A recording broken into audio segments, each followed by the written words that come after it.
Christine on Facebook would like to know, what proportion of immigrants are from Europe right now? In terms of the proportion coming into the country, I think over the last year or so, net migration, number of people coming in minus the number of people going out, was about, I think, in the region of 80 or 90,000 or so from within the European Union, and about 130 or 135,000 from outside the European Union. Now, I have to emphasize, these statistics are really a bit fuzzy and not entirely reliable, because they're based on simply a sample survey asking people when they come in or out, are you an immigrant, basically? Do you intend to stay here for more than a year? Are you leaving for good?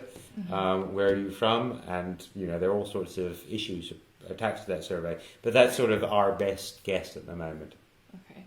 And as a follow-up question, if we lost 50,000 per year, which I think is a figure that you stated in the report today, where would our economy feel their absence the most?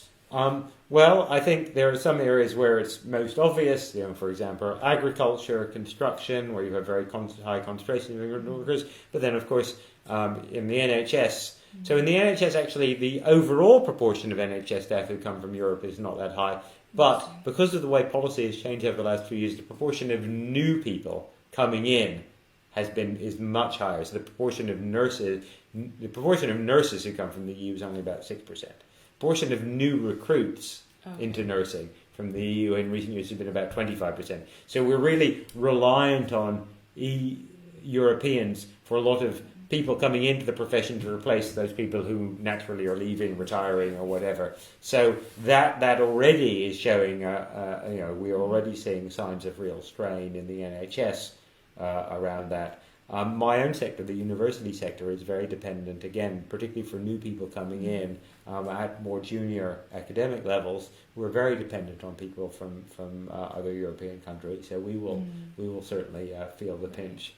On the NHS point, you said that it was specifically new staff coming into the NHS that are particularly from Europe. Why is that the case? It's largely the case because over the last 10 years, particularly since this government took power, we've tightened up a lot on non-migration from outside the EU. Okay. So remember, Theresa May wanted to reduce immigration to below 100,000, and of course, while we were still in the EU, she couldn't do anything about immigrants from inside the EU.